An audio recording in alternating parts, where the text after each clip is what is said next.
Good evening, everyone. Good evening, Jai Hind. I hope all of you are doing well.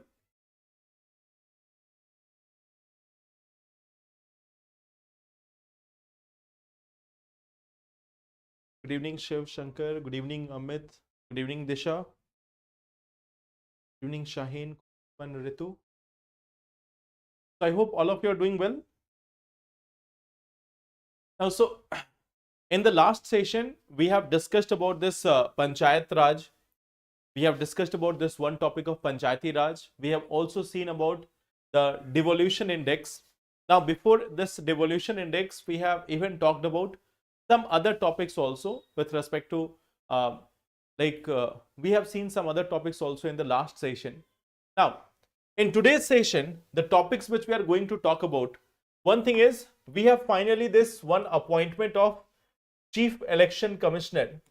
Okay, that one appointment is there. So that is one topic which we will see.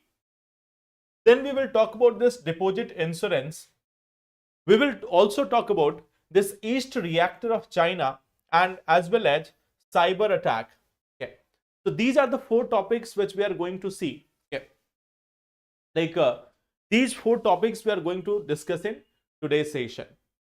Now, before we go into that, let us solve some questions on the basis of the topics which we have seen in the previous session. Okay. The first one is with respect to this one question. Last day we were discussing about the turtles in India, and this is one of the previous year question. So it is quite simple, and I think every one of you can solve this question quite easily.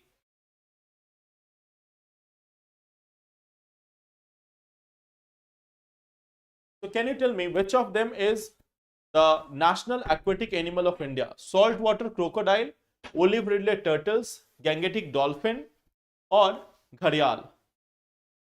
I think you can give the answer for this question quite easily. Good evening.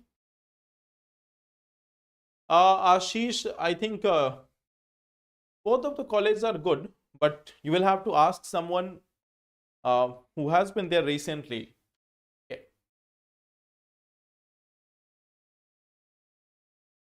Okay, so I think this is very much common. Gangetic dolphin, that is the national aquatic animal of India, that is Gangetic dolphin. So that is very simple. The next question is, the sea coast of which one of the following states has become famous as a nesting place for the giant olive ridley turtles from South America? Goa, Gujarat, Odisha, and Tamil Nadu.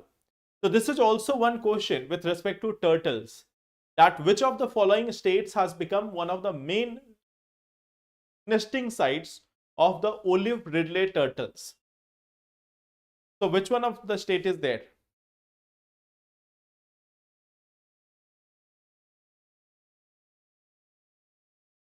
This is also a easier question.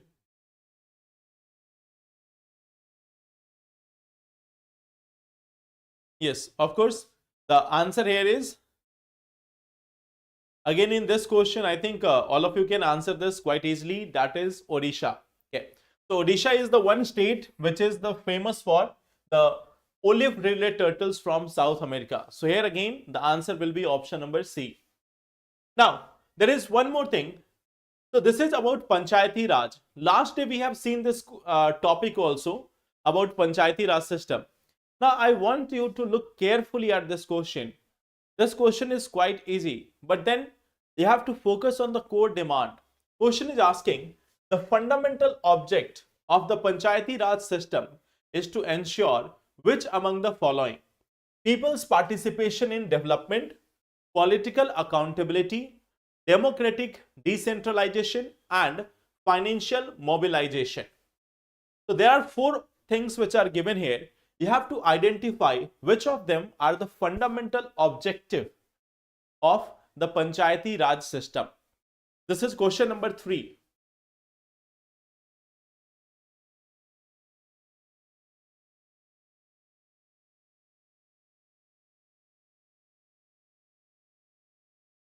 This is question number 3.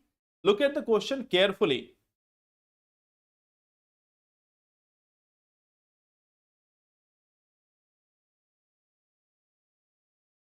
Okay, D option.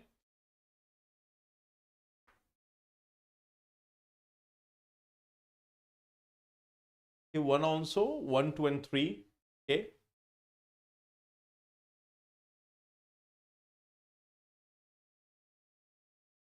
All. So this is one of the common mistake. This is one of the common mistake. It is saying the fundamental object of the Panchayati Raj system is to ensure which among the following: people's participation in development, that is true. Democratic decentralization, that is also true. The other things like political accountability, that is not the goal of this Panchayati Raj system. First, it is aiming at this people's participation, not the political accountability. It is not simply looking at the political accountability, it is providing them the rule to govern themselves. Political accountability, like suppose when you have RTI or any act like that, that is working for political accountability. Accountability is ensured through those measures which can ensure transparency. Now, in this Panchayati Raj system, there is no such main objective. Of course, it is required. It is required, but it is not the main objective. So, this option here will not be correct. Okay. Then, financial mobilization, that is also not the objective of it. Okay. It is a requirement of it. Hence, the answer here will be option 1 and 3 only. That is people's participation in development and the democratic decentralization. That is the fundamental objective of the Panchayati Raj system. Okay. So this is one such question which was asked in 2015. Okay. One more question. The 73rd Constitutional Amendment Act 1992 refers to the generation of gainful employment for the unemployed and the underemployed men and women in rural area. Generation of employment for the able-bodied adults who are in need and desirous of work during the lean agriculture season. Laying the foundation for a strong and vibrant Panchayati Raj institutions in the country. Guarantee of right to life, liberty and security of person, equality before law and equal protection without discrimination. So I think this is again a comparatively very easy question. All of you know that what will be the answer for this question. Question number 4, 73rd Amendment Act.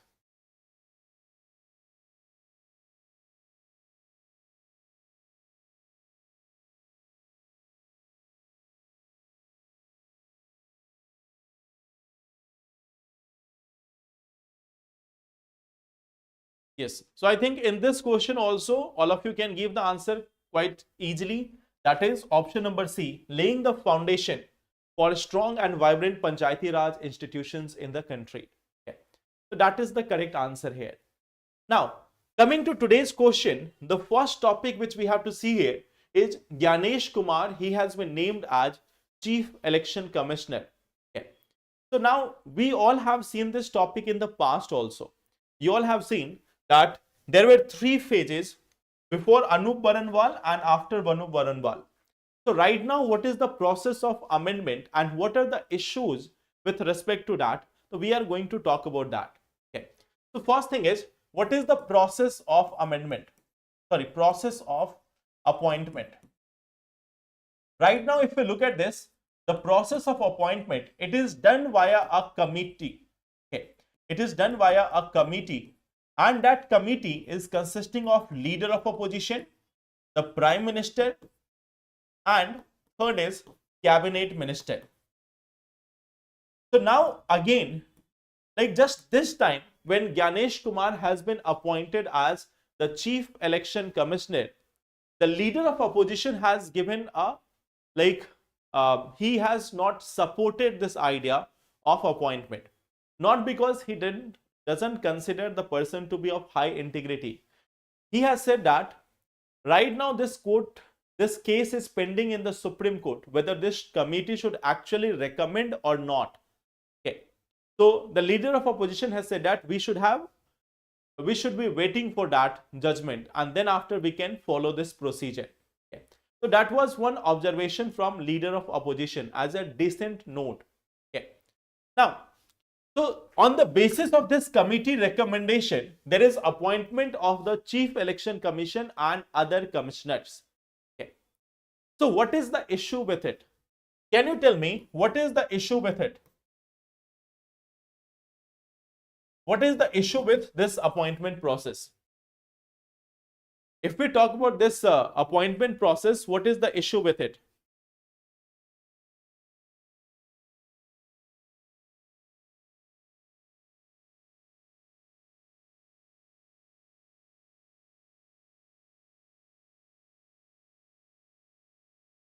What is the issue?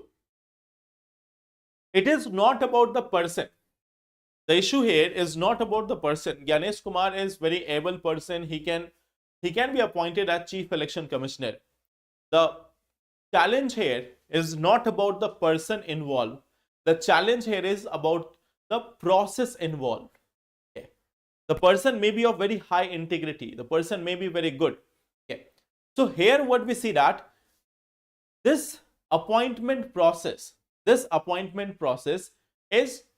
leaning in the favor of government. Okay. So what we see that it is leaning in the favor of government. Leaning in favor of government. Why? Why? Because there are two representatives here from the government itself. Now, if they are taking a decision with majority, the problem is it is leaning in the favor. It's not that government is appointing someone wrong or government is appointing some dishonest person. No. Government may be appointing some very good person. That's fine. But the challenge is the process has to be fair. Suppose right now, let us say that government is very much good-hearted. Government wants the welfare of the country and everything. So right now, government may be choosing the good people. But suppose that in tomorrow, let us say that after some time, if there is some other prime minister, some other leader, and they are not that much fair, let us say that, let us imagine that they are not that much fair. Then if we go through this process, then the challenge will be that the election commissioner will not be able to get that freedom. Okay. So it undermines the freedom of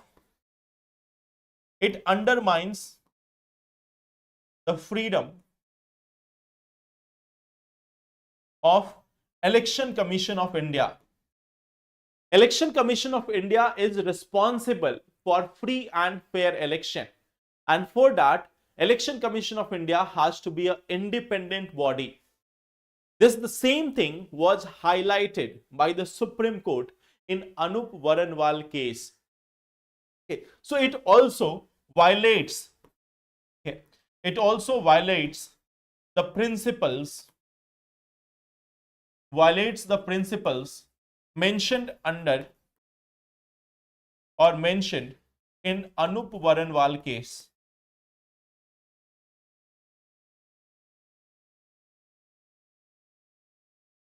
It also violates the principles mentioned in Anup Varanwal case. Okay. So that is the main challenge with respect to this appointment process of Chief Election Commissioner. The news here is not about the person. The person may be very good. The person may be of very high integrity. The question is not on the integrity of the person. The question is on the method of appointment. So that is one of the main news which has come recently in the newspaper. Okay. Now, moving on, the second topic which we have seen here is this deposit insurance limit. Okay. We have seen this one another part, that is deposit insurance limit. Okay. So government is like considering this, that we are going to increase the deposit insurance limit in India. So what is this deposit insurance limit? Let us try to understand it first. Then we will see where it is applicable, what is the benefit, and like if we compare with US, what is the situation in India. Okay. So we are going to talk about that also. Okay. Now see here. When we talk about deposit insurance in India, deposit insurance. Okay. So see, When we are talking about India, there is a deposit insurance of rupees 5 lakh. There is a deposit of rupees 5 lakh per person per bank. Okay. So it is rupees 5 lakh per person per bank. What does this mean? Let me explain it to you. Let us say that there are three persons. One is, let us say there are three persons. One is Shyam, Mohan, and Ishan. Let us say there are three persons, Shyam, Mohan, and Ishan. Okay. Now, this Shyam, he has got one account in SBI. There is PNB also, and there is, let us say, Canada also.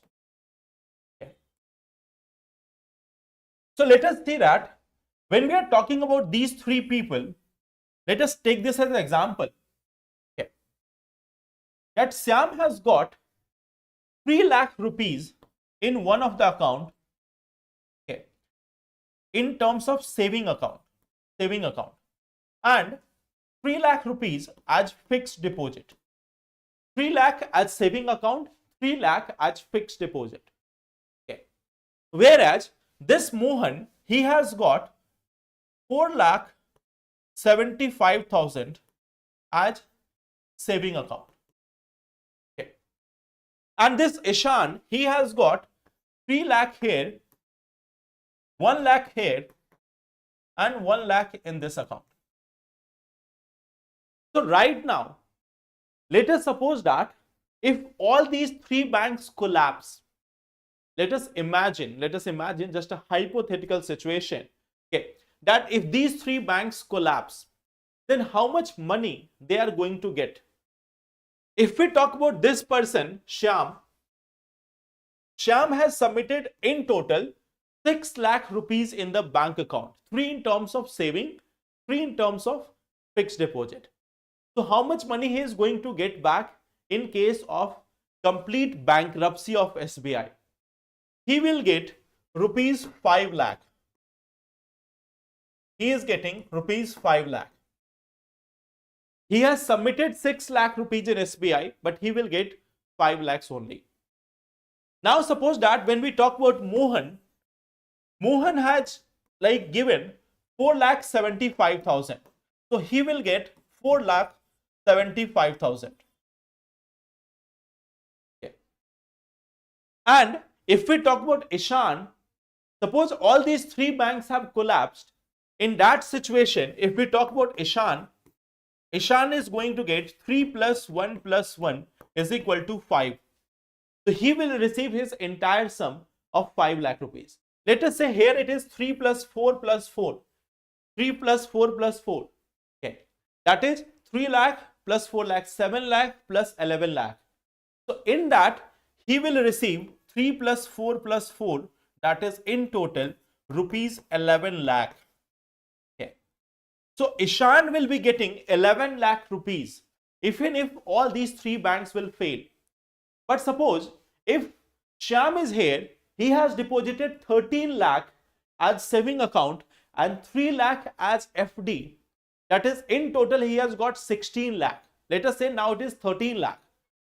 So in this situation also, Shyam will receive only 5 lakh rupees out of 16 lakh. Whereas Ishan is going to get 11 lakh rupees because he has submitted his rupees in 3 different banks.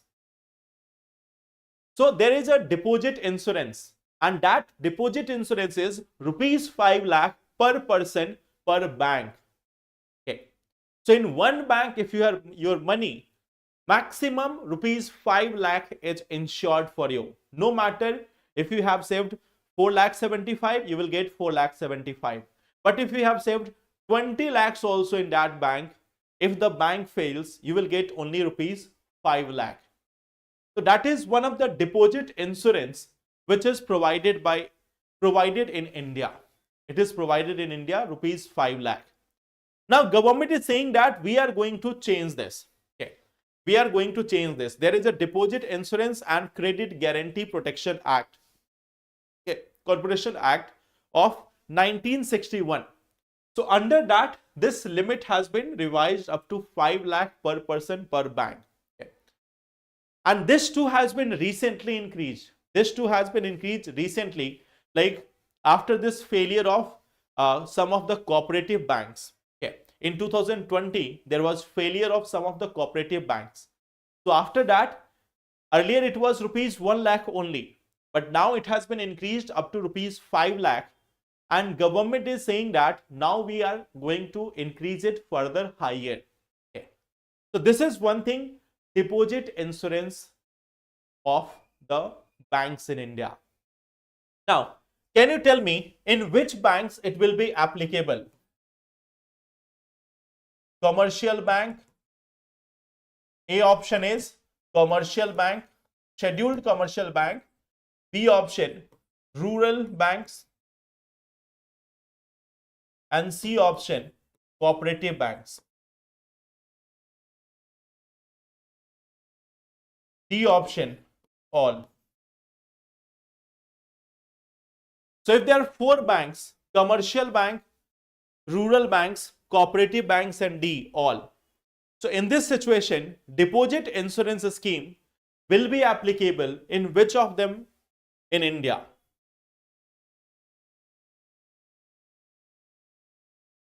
In which of these banks the deposit insurance will be available? Scheduled commercial bank, rural banks, cooperative banks, or all of them? Where this will be applicable?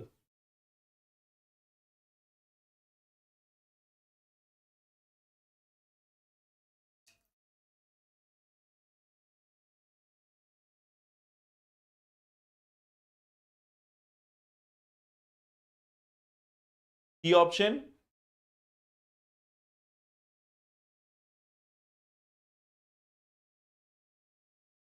Yes. So deposit insurance. I am asking this one. Deposit insurance will be provided in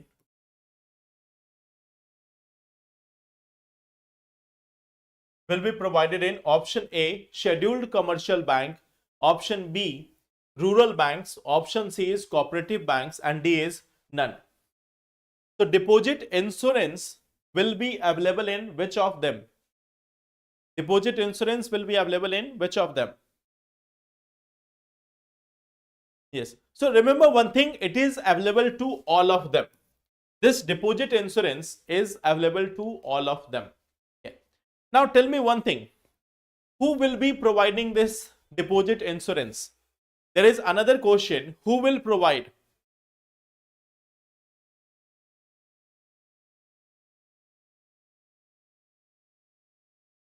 Who will provide?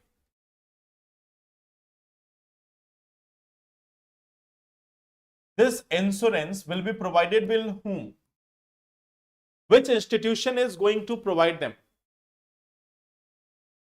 LIC, जिंदगी के साथ वे, जिंदगी के बाद वे.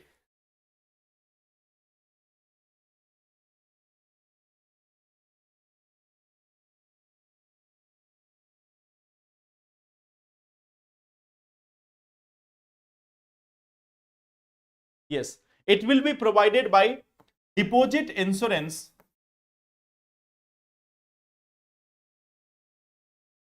Deposit insurance and credit guarantee corporation. So this institution will be providing this. Okay. If you look at this, it has been in existence. This was established in India since this January 1968. Okay. If we look at this, till 1993, there was this insurance of rupees 1 lakh only. Okay.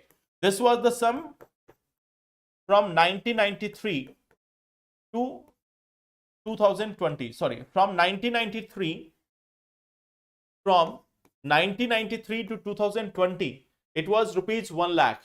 But from 2020 onwards, it is now 5 lakh. Okay. So yes, Deposit Insurance and Credit Guarantee Corporation. This will be the one providing this insurance money to the people to a maximum of rupees 5 lakh. Okay. Now, coming to the third topic, that is basically about high level of microbes found in river water at Kumbh, says CPCB report. Central Pollution Control Board has given a report that there is very high contaminants or very high level of microbes in the Kumbh, in the river water at Kumbh. Okay. So this is a government report. This is not report by any other agency. It is a report by Central Pollution Control Board. It is the apex level organization in India for pollution and all. Okay. So if we talk about this, what has been the observation? What has been the observation? That very high level of microbes, very high level of microbes in river water at Kumbh. Okay. So a government organization has given this, okay, that fecal coliform, this is one of the microbe which has been found in very high amount, okay, at all the places where water has been monitored near the Kumbh. It has been at very high level. Okay. Why this is at very high level? One of the major causes, a huge gathering of the people. One of the major causes, the huge gathering of the people. Like they have, there has been so many people at these locations. There has been so many peoples at these locations that from them also, many of them may be having some bacterial issues. Many of them may be suffering from some diseases. Okay. They may be infected by some bacteria or viruses, and that all is getting deposited into the river body. Okay. So right now, very high level of this contamination has been observed in Kumbh also. Okay. Now, if we talk about this organization, Central Pollution Control Board, if we talk about this organization, Central Pollution Control Board, if we talk about this organization, it has been established by the Union government under the Water Act of 1974. Okay. So this is a statutory body established under Water Act 1974. It has been established under the provisions of Water Act of 1974. Even the Air Act, like it has also got the powers under the Air Act. Also got the power under air, prevention and control of pollution. Prevention and control of pollution Act 1981. So even in Water Act, it is basically Water Prevention and Control of Pollution Act 1974. So under Water Act also this was established. Now it has also got the power under the Air Act as well. Okay. Now, if we talk about this, what is the role of this? It provides the technical services or advice to the Ministry of Environment, Forest and Climate Change. Okay. So it is advisory body. It provided technical assistance. This is providing technical assistance or advice to Environment Ministry. Environment Ministry. This is the one body which has been entrusted with many of the powers. It has been entrusted with many of the power it can set up the standards of emissions of the industries. If we look at this, what is the main role? Okay.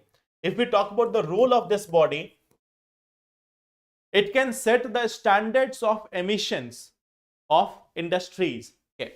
So emission standards, it is setting up this emission standard of industries. Emission standard means it will be telling the industries that suppose if you are setting up a thermal power plant or if you are setting up any steel plants or anything like that, so what will be the maximum amount of pollution? The maximum amount of pollution which can be emitted by any industry, that is told by this CPCB. Okay. It is also monitoring and supervising the State Pollution Control Board. Okay. So this also monitors and supervise State Pollution Control Board. So they also have to work under the directions of this CPCB. Okay. It will also, like once upon a time there was a question that it also whether it will ensure the cleanliness of the streams and wells or not. Okay. So it will also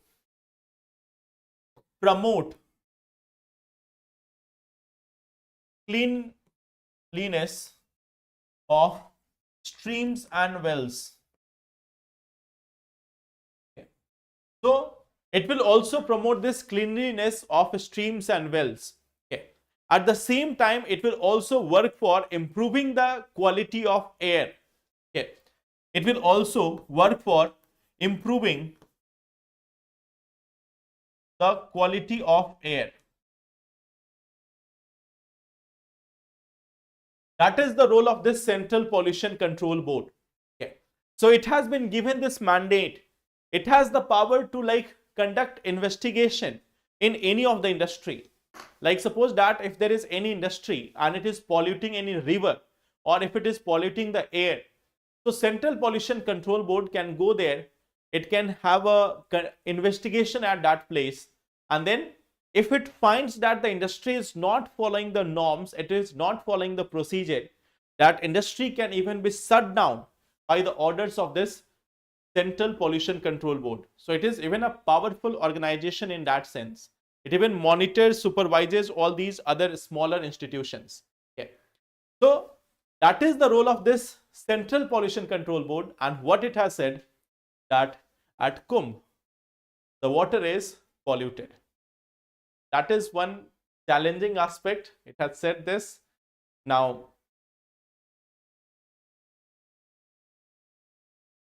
let's see what happens, whether we have any change in Central Pollution Control Board or not, whether this organization remains there or it is changed. Okay. So this is very much clear. If we talk about the Kumbh, it's not that the preparation has been very much up to the mark. There has been a number of challenges. Recently, in this week itself, there was a stampede in New Delhi railway station. Can you imagine that New Delhi railway station, that is the main station of the capital city of India, and there the railway is not able to manage a crowd. How can this be allowed in the main capital city? This is the main railway station. New Delhi railway station is the main railway station in the New Delhi regions. There are so many railway stations here. Okay. There are so many railway stations there, but how can railway allow this stampede to occur? And not only that, it has been seen that even after that stampede, there have been so much crowd at platforms which just looks like simply unmanageable. So how is railway doing this? How is railway allowing this stampede to occur? Why they don't have adequate forces there? And if they don't have the adequate forces, how they are allowing the people to go and board the train like that? Okay. That remains one of the main challenge. How you are, you cannot simply say that okay, some people came, there was a rumor. So what was the government doing? This is not any other railway station. This is the railway station of the National Capital Region. So that was, of course, one of the most mismanaged activities in the recent 1 week. Okay. So this Kumbh is again a reminder for the government that they are not able to manage the crowd. They are not able to manage the crowd. There is a need of development of some strict protocols when we have such huge religious gatherings. Okay. Whenever we are having such huge religious gatherings or any such social gatherings, we need to have a proper protocol for that. That how many people can be allowed, what safety measures has to be taken place. So that remains one of the challenging aspects. Okay. जाने को रास्ता ही नहीं मिला, railway station से लौट के आ गए. It was so much crowded. Okay. Now, coming to the next part, there is one more news, that is with respect to the East reactor, China's East reactor. The question is saying, sorry,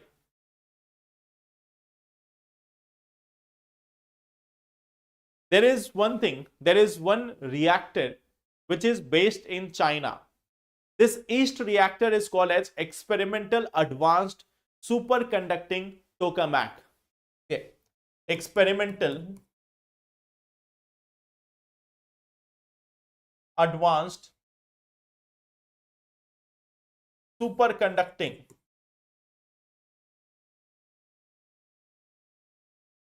Tokamak. Okay. So this is one of the news article.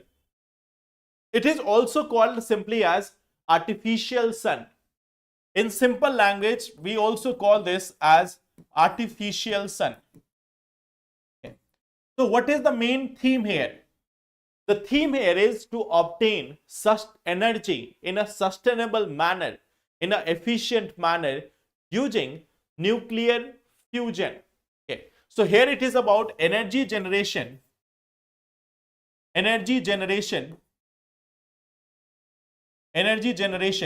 from nuclear fusion. So that is the main goal here. Now, why China is doing this? China and India plus European Union, US and other countries are part of a mega initiative which is called as International Thermonuclear Experiment. Okay.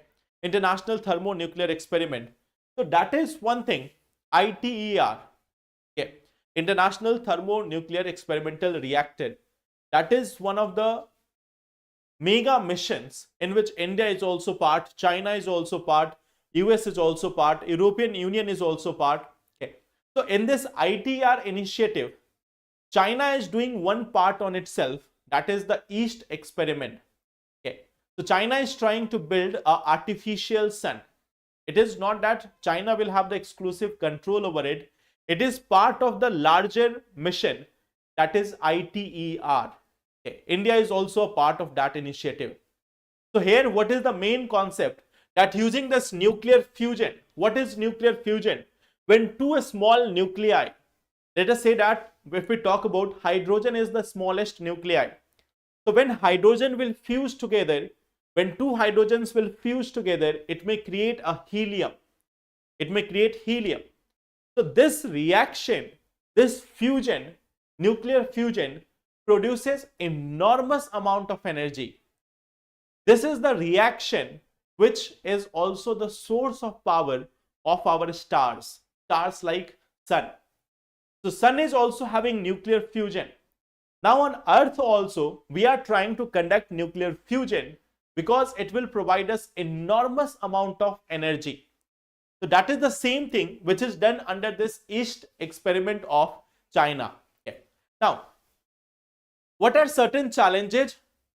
One of the major challenge is that for this nuclear fusion, you need a temperature of 100 million degrees Celsius. That is 10 crore degrees Celsius. Okay. So like this reaction requires huge amount of energy. Okay. For this fusion to occur, there is a requirement of 10 million degree 100 million degree centigrade temperature. Temperature required. That is 100 million degree centigrade. Okay. So this is one thing which we see in case of nuclear fusion. Now, what has happened recently that in China, they have been able to attain a plasma temperature of 100 million degrees Celsius for around 1066 seconds. In China, they have been able to maintain this temperature for 1066 seconds. Okay, so it is almost like they are reaching now 11 minutes. Around 11 minutes, they have been able to, more than 11 minutes, you can see, say 1 minute is equal to 60 seconds. So you can divide it. Okay, 20 minutes is equal to your, so it is around 18 minutes. Around 18 minutes. That is the time 1066 seconds. That is the time for which China has been able to achieve this temperature. Okay. If this experiment continues in the future, we will be able to get the energy from this nuclear reactors also based on nuclear fusion. Okay. India has also plans for this, but still it is in the conceptual phase. There was a question on this in 2016. India is an important member of the International Thermonuclear Experimental Reactor. If this experiment succeeds, what is the immediate advantage for India? It can use thorium in place of uranium for power generation. It can attain a global role in satellite navigation. It can drastically improve the efficiency of its fission reactors in power generation. It can build fusion reactors for power generation. So this is one question also on the basis of this topic.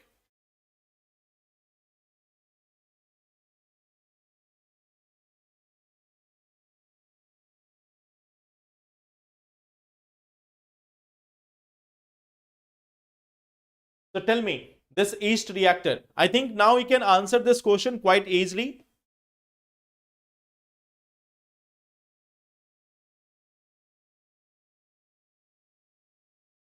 Divesh, I am taking one Hindi session also in the morning.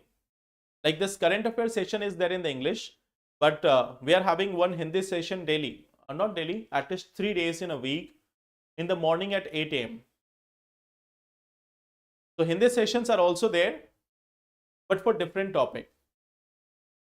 So yes, here what we can see that it can build fusion reactors for power generation. So that question, this answer here will be option number D. Okay. So this India is also part of this. China is also part of this International Thermonuclear Experimental Reactor. So each is just a part of it. Each is just a part of it. Even Japan is part of it. China is also part of it. India is also part of it. US is also. European Union is also. Okay. So these countries are part of this ITER. Okay. Now, one last thing, one last extra topic, that is cyber attacks. Okay. Now, what has happened? There is a portal of Karnataka. There is a portal of Karnataka which is called as Kaveri 2.0. This is an online portal of Karnataka. Okay. It is providing for online land registration. This was providing for online, still it is providing for online land registration. Okay.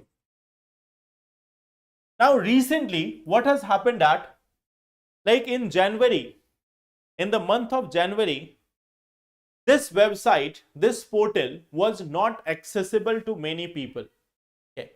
This was not accessible to many people. Okay. Why it was not accessible?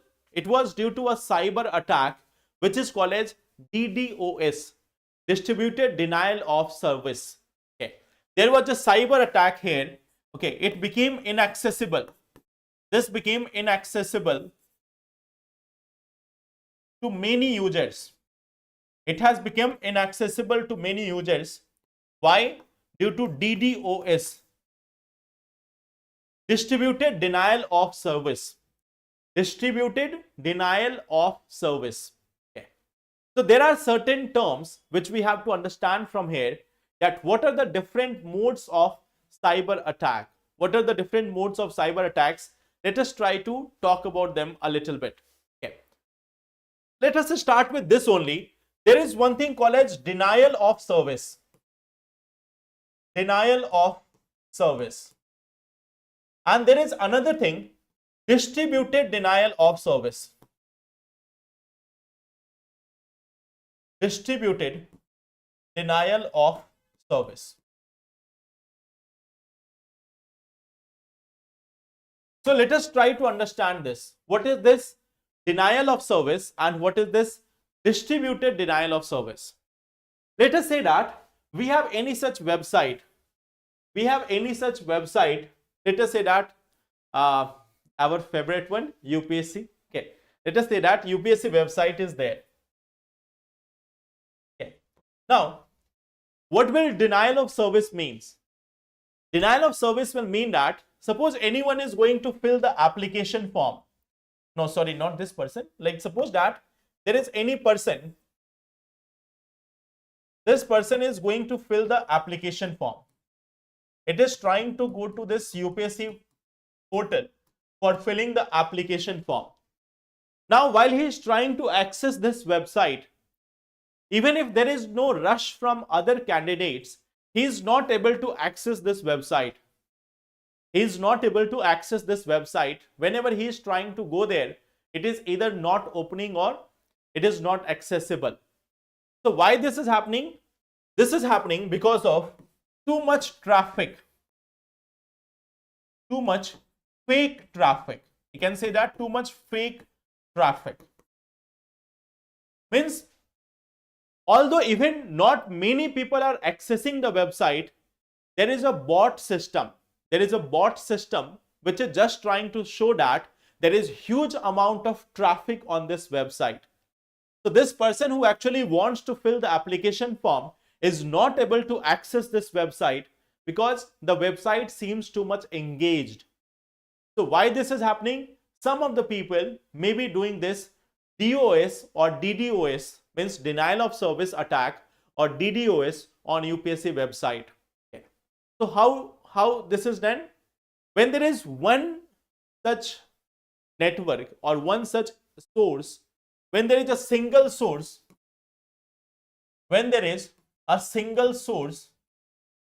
for this fake traffic, when there is a single source for this fake traffic, it is called as denial of service. But when there are multiple sources, when there are multiple sources of fake traffic, it is called as distributed denial of service. Okay. So this is called as distributed denial of service when there is too much of fake traffic. Okay. Using multiple sources. And here there is a single source which is just having too much of traffic on this portal. Okay. So this is one thing that we see, that denial of service and distributed denial of service. Okay. Now this is one part, denial of service and distributed denial. There is another thing called as phishing. There is another thing called as phishing attack. Phishing attack. Okay. Malnutrition. Yes, that child was not getting the polio. So he was suffering from malnutrition. He was also not getting iron, calcium and all. Okay.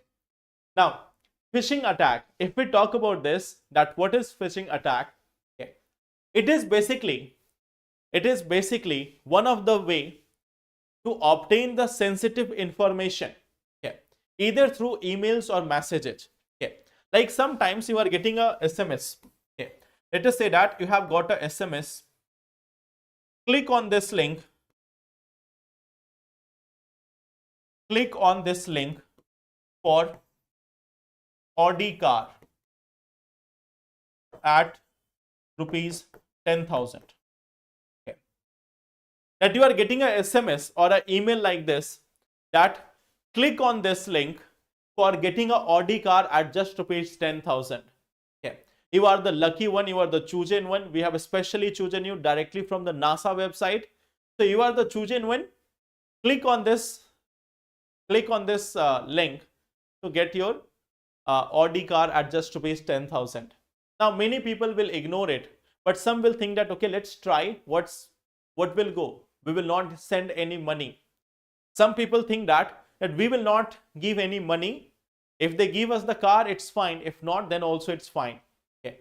So then what happens that as soon as you click on this form, there are so many consents with this form which gets your sensitive data. Sometimes when you are using the UPI IDs, when you are using various cards and all, so that is saved in your browser. When you are using Google Chrome or any browser, it also saves many of your credit card informations or UPI IDs or other things, or PAN card and all. Or even in your mobile phone, you are having these things. Okay. So when you are registering on this link or when you are clicking on this link, it accesses your sensitive information. So this is getting your sensitive information. This acquires sensitive information. So that is one of the problem with phishing attacks, what they generally do. Okay. Now, there is also one thing which is called as ransomware. There is one thing called as ransomware. Okay. It is basically a type of malware. What is malware? Malware is basically a malicious software.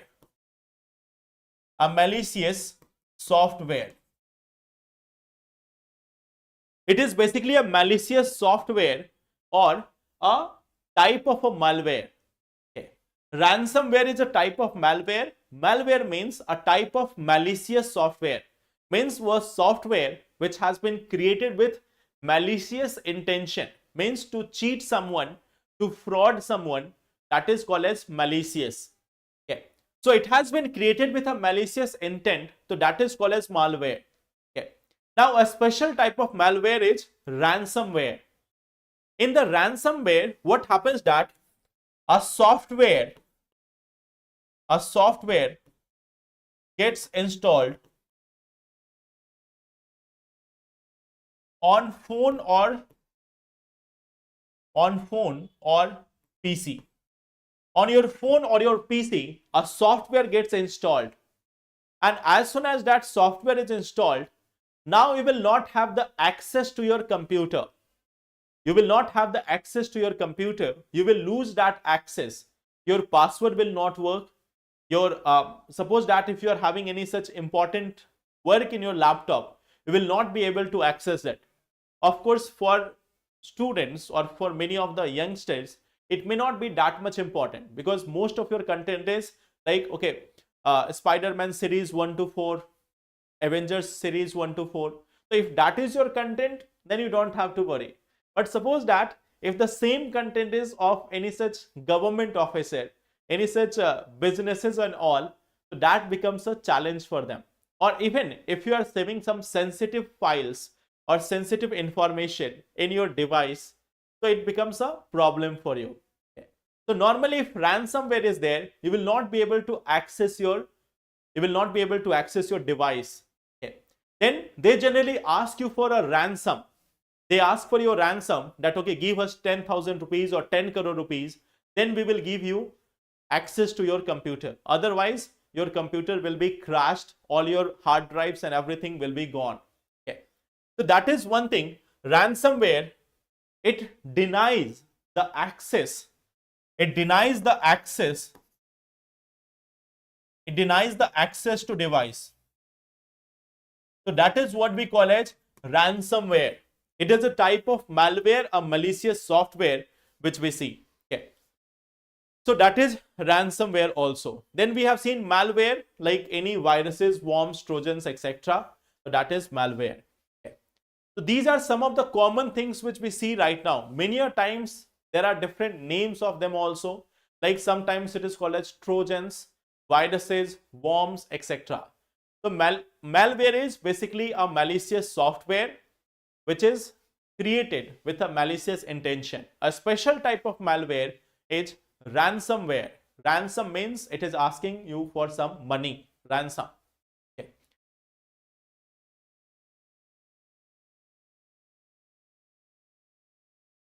Okay, there is one question that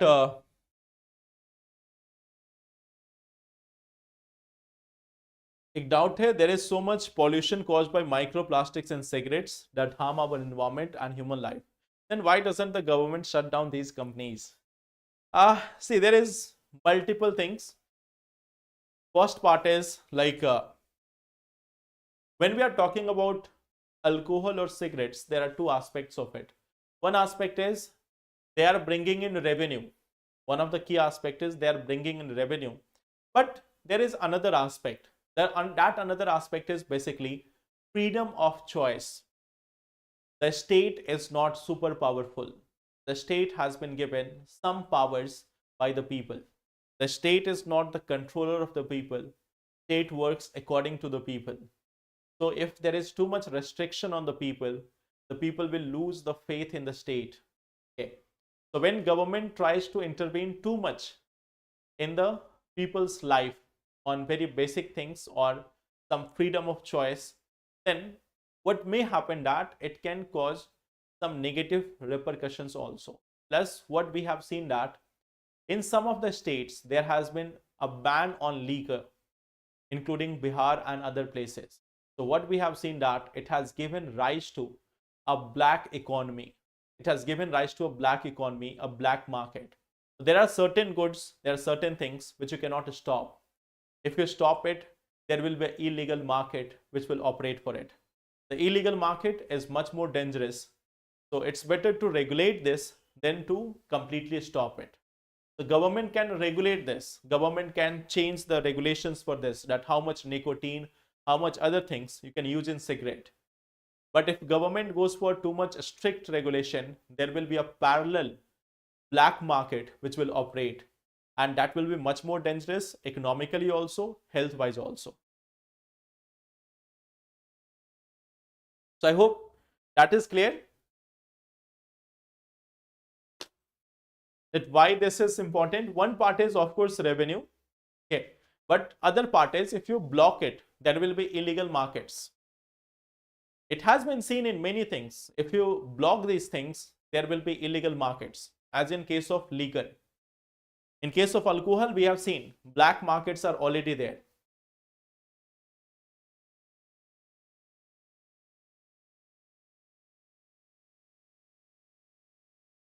See, there is one thing of freedom of choice. There is one thing called as freedom of choice. So if you intervene too much in that freedom of choice, it may not be that much good for the society. Okay. Why? Because different people have different connotations with respect to their life, different understanding of their life, different perspective of their life. Okay. That is one reason, freedom of choice. Second thing is of course this black market.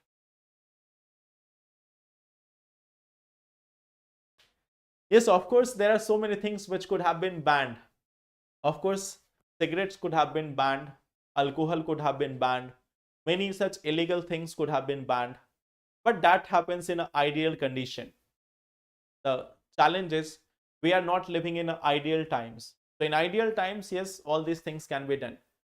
But in a realistic world, it is very much difficult. Not impossible, it is very much difficult. You cannot ban something and expect people to just leave it. You have to change the people. If people change their attitude towards certain things, then only it will come to a halt. You cannot impose things always. You have to change the people for that. Okay. That is one thing. You have to change the people. It cannot be unilaterally done by the government. You have to change the people for that. I hope that is clear. So these were the 5 topics for today. First, we have discussed this Chief Election Commissioner appointment, deposit insurance. Then we have also discussed about another topic. What was that? We have talked about deposit insurance also. We have talked about this CPCB report also and Central Pollution Control Board also. Then we have also talked about this one, that is East reactor, and finally distributed denial of service. Okay. Yes, in fact, it is also written on packet cigarette causes cancer, but we use it. Yes, that is true. Okay. So it has to come from people. These things has to come from people. They cannot be imposed by government. Morality, conscience are part of the people's on like thought process. You cannot impose this. Okay. So that will be all for today. Thank you everyone. Let's meet in tomorrow's session and then we will discuss some questions and other topics. Thank you and take care. Thank you.